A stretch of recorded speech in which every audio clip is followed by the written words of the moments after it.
Hello everyone, it's Lindsay, and today I'm going to be doing a Bible journaling process video as I work through Tanya. She's MessyBible, her latest online course, Fear Not. And so I do have a discount code for this course down below for you guys. You can save 20% on either the digital or the physical course, so definitely take advantage of that. I've shared a couple of her courses on my channel before, so I'll link those down below for you guys. And this month, you have the option of either digital or physical. So typically it was a physical kit. You had her video to work through, and then she would send you an envelope of goodies to go along with the course. This month you can save $1 and just do the digital version. So what you get is when you order her online course, you'll get an email.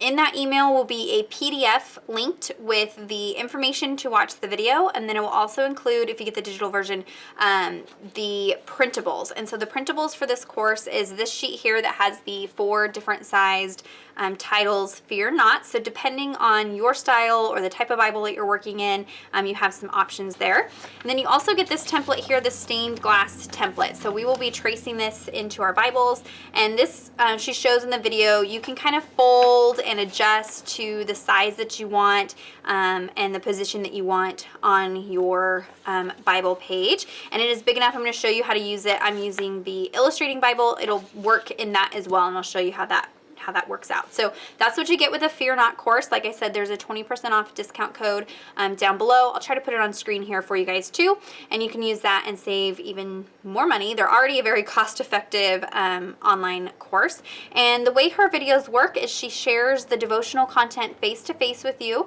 and then the second half of the video is her going through a Bible journaling process in response to that devotional content. So in my video, I won't be going into too much detail about the verse, since she covers that very well in her course. And I want to encourage you to go listen to her, and her knowledge is just amazing. So I'm just going to be showing how I work with the Bible journaling process part. In addition to those for the course, she also carries some goodies in her shop that she suggests to go along with this course. They are not required. You can use what's in your stash, but you may want to grab a couple of these just to use. I have a couple of the brush pens. There's the WF3 and the WF1. The WF1 is the smaller tip. The WF3 is the broader tip. That's what I will be using today. These are similar to like the Tombow Feud calligraphy pen. So I'll be using this to trace that title in my page today. She's got a couple different brush options. She has the watercolor brush pens. These may be sold out, but these are really awesome. I've used these quite a bit on my channel with watercolors. I'm going to use that today. And then instead of, or in addition to, she also has these packages of round brushes. You get 5 different sizes in here. So depending on what you want, this one's nice because it has a lot of different size options in it. And then she also has these watercolor dot cards. So what this is it's a piece of watercolor paper that she has put swatches of watercolor paints onto. These are very inexpensive. I want to say that they're like 50 cents to $1. I want to say they're 50 cents. And so this is a great way if you've never tried watercolors before. It's a great way to try out watercolors without having to invest a lot of money. This is also great for traveling if you just want to pick up a couple of these to have in your travel bag so you're not taking, you know, a whole bunch of paints with you. Or if you're somebody who teaches classes or workshops, these would be great to purchase and have for your classes and workshops. So I will be using those watercolors today. And then in addition to those, she has a couple other suggestions that aren't in her shop. I will have my affiliate links down below for you guys. The Gonzai Tombi Starry colors, these are the gold shimmery watercolors. We'll be using these today, as well as the Wink of Stella Clear Glitter Real Brush pen. She mentions this in her video as well, and so I have one of those and I'm going to use that today. Like I said, I am working in the Illustrating Bible. This is pretty much sold out everywhere, so I will link it down below if there's any, you know, you might be able to find once it's back in stock. And so, like I said, she has great devotional content. You can see I went ahead and watched the video and took some notes just really quick. And she's really camping out in the passage of Luke chapter 2, verses 8 through 20, where the angels come to the shepherds and are telling them about Jesus's birth and what they are to do. And so she's got that. She also mentions Psalm 56:3. And Psalm 56:3 says, "When I'm afraid, I will trust in you. And so we're kind of talking about that fear that we might have as well. So in my Bible, I've already journaled the page that Luke chapter 2, 8 through 20 is on. So I'm actually going to do this process in Psalm 56:3 just because I haven't worked over there yet. And it will work for that as well, since we're talking about fear and the title is Fear Not. It'll work with Psalm 56:3. So in her video, she shows how to lay this down behind the page and then trace it with pencil. I'm going to try to do something a little bit different. My verse is right here, 56:3. And so I'm going to position this so that the center of this star here is going to be over where that, or under where that verse is.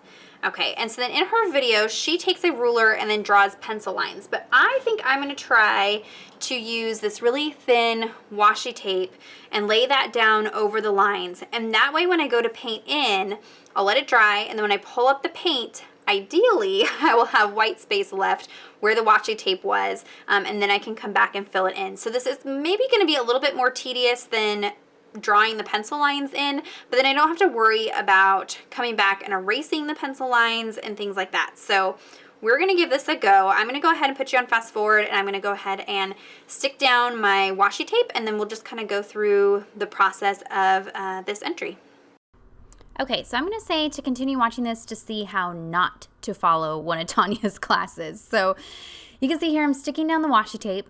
I didn't de-sticky it on anything. I go to pull it up and I tear my Bible page. Yep, tear it. And then I'm like, well, now what are we going to do? So I then remembered I wanted to prep this page to begin with anyways. So I pulled out some Daniel Smith clear watercolor ground. I have a video, I'll link it down below, where I talk about watercolor in this Bible. Watercolor acts a little bit weird in this Bible on these pages, and so I found that watercolor ground helps and has helped with some of my other pages. So I'm going to go ahead and use a card to apply 2 thin layers of this watercolor ground to the page, and this is also sealing in that area where the page tore. So there was like a little flap that hadn't come all the way off, and so that's going to seal it down, and this is going to kind of strengthen the page a little bit as well.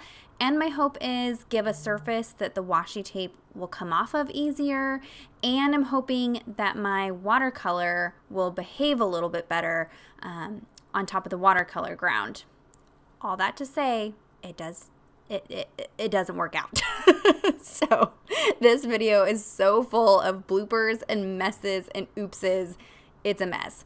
So I dry that watercolor ground really, really well. It does say to cure it for 24 hours. I'm a rebel. I don't do that. I use a heat tool and dry it, and it's fine. And so now I've gone ahead and laid that template back down, and I'm going back in with the washi tape. But before I stick the washi tape down, every time I pull a piece out, I'm sticking it to either my pants or my sweater, something to remove some of the stickiness from that tape before I stick it down. And so now this is taking twice as long because I'm having to stick it on something before I stick it to the page. I'm going to go ahead and cut most of this out because it literally probably took 30 minutes to lay out each little piece of washi tape on here. When you get to all those little in-between pieces, this was a stupid idea, guys. Do not do this. If I was to go back, I might try using like a masking pen, like a masking fluid pen, and use that maybe, but I would not do it this way. So you can see here, this looks kind of cool. Like it's all finished. I'm making sure it's stuck down, but I'm a little hesitant to like super stick it down because I've already torn my page once. So I'm just kind of pressing it, making sure that it's sealed. And now I'm going to go in and color it just like Tanya does in her video. I don't have a palette to work off of, so I just grabbed some plastic packaging and I'm pulling the paint over to that. She explains what that does in her video. And so now I'm going in and painting this in, and I'm finding I'm still having some issues with painting over watercolor ground with big swatches like this. So the color is kind of pooling and doing weird stuff, which is why I don't like watercoloring on prepped pages. But these pages in this Bible kind of like soak up color too, and so you just kind of have to pick which way you want to work with it. Either the naked page that kind of soaks up the color, or watercolor ground or something like that where the color kind of pools. Maybe if I went in with multiple layers, it would have been better. I don't know. In the end, it all kind of comes together. I hung with it. At this point, I'm almost looking at the page, like while I'm painting this, thinking, okay, how can I tear this page out of my Bible and reprint it and put a new page in? Because at this point, I'm thinking it's a total lost cause, and it gets worse before it gets better, let me tell you. So I'm going in and trying to, kind of mimic how she had it painted. And here you can see where the watercolor, you can see your stroke marks. And then that bottom left-hand corner, that's where I missed a little bit with the watercolor ground that gave me that dark line down there. I don't know. And so then as I dried it really quick, tried not to heat it too much because I didn't want to heat up the washi tape, just enough to get it dry. I'm pulling up the washi and going, great. Color ran underneath the washi tape and totally defeated the purpose of the washi tape. So my lines aren't white. They aren't crisp. There is watercolor in those lines, and I'm just like done. At this point, like I'm so over it. I'm so bummed with how this page is coming out. It is nothing to do with Tanya and her class. This is 100% how not to do it, because I didn't follow any of the things that she did in her video, and look what happened. That's why she teaches those classes and not me. So I'm going to quickly pull these off. Some areas are even worse than others, and I don't know what happened with that center ray that's kind of over the text. I didn't intend for it to be so light, but the color is significantly lighter than the other rays. It's just a hot mess express. And then my camera, the memory was too full, so then it cuts out and I lose some of the footage. I can laugh about it now because the page came together.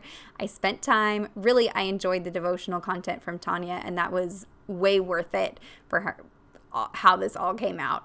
I'm trying to go in with a wet paintbrush and pick up some of that color from the lines. That's not working. It's smearing, making a mess. Watercolor ground does have some absorbent property to it, unlike gesso, which is like no absorbent property. And so some of that color is already just soaked into the watercolor ground. So I just figure, okay, whatever. I'm going to go in with the Kuretake Gansai Tombi Starry Colors watercolor paints. And Tanya talks about how these particular paints have an opaque property to them. So you want to be careful when you're painting over the Bible text because the shimmer in these can make them opaque if you don't add enough water. I'm actually going to use that to my benefit though, and I'm going to apply this pretty thickly on the areas that aren't on the text. If there's no text, I'm going in pretty thick. That way it kind of covers up where that paint had bled into my lines. Also, what I'm finding here is as I'm going over that, my paintbrush is picking up some of those blues that have gotten into those white lines, and it's turning it kind of a green. Oh, guys, it was such a disaster. So at this point, I just don't care. I'm not even being careful on how I go in the lines. I'm kind of mad at it at this point, so I'm just like slopping the paint on there, not really worrying about it. My kids are outside playing in the mud. My dogs are barking in the background. My husband is trying to ask me questions about Christmas gift ideas. Like, it was a mess behind the scenes. So I'm just slapping paint on. And at one point here, this is where my camera will cut off. Off camera, once I get all this in, I actually go and just splatter gold paint onto the page just to make it look like it's intentionally messy. So here's another mess up. Tanya in her video mentions that it's better to pencil in your lettering, trace in your lettering with a pencil before you paint, because once you paint, it's kind of hard to see to trace it. And I think, oh, Tanya, it's okay. I got this. I will totally be able to see through my paint. Tanya was right. I couldn't see through my paint. So I pull out graphite paper. She says in her video, I don't really want to use graphite paper for this project because it doesn't really erase well. And I'm like, I got this. I'll use graphite paper. And so I'm trying to trace this on. I tried 3 times. The graphite paper is not transferring onto this page. I don't know if it's because of the watercolor ground or the paint. I have no idea. But I tried this 3 times. Pressing really, really hard, and none of the graphite is transferring. I don't know what happened. So then I just go in and decide I'm just going to freehand it. I'm going to eyeball it with a pencil. You guys, this is 100% what not to do with her classes. all the more reason to go and buy her class and don't just watch my video, because her class, if you follow it, your page will turn out so much better. So now I'm going in with one of the brush pens that she sells in her shop. And she talks about how, you do thin strokes, a little bit of pressure on the upstroke, and then press harder as you go down with the pen, and that's what gives you that calligraphy look to it. So I am going over it a couple times. I did struggle a little bit with this pen over the watercolor ground. I struggle with any pen over page prep. It doesn't write as smooth. So just keep that in mind. It was a little bit streaky, but that's okay. It looked more like a brush, like a real brush lettering. I don't know. I was fine with it. So, and there's no bleed through because I have the watercolor ground. So I can be really, really heavy-handed and go over those areas multiple times and not worry about bleed through. So I'm getting that down in there. And then I go, well, I kind of want to highlight where the verse is. So I take that I'll dry this first. That way I don't smear it because I already have a mess. And then I decide to go ahead and bracket the verse and instantly regret it because that black is so stark against the colored background, but whatever. I put in my notes. Here you can see it came together. Go buy Tanya's class. Go watch her video. So much better than mine. You can check out those links down below. Don't forget to use that coupon code to get 20% off of this class. If you have any questions or comments, leave those down below. Give this video a thumbs up if you enjoyed it and made you laugh. Subscribe to my channel if you're not already subscribed. And until next time, thank you so much. Bye-bye.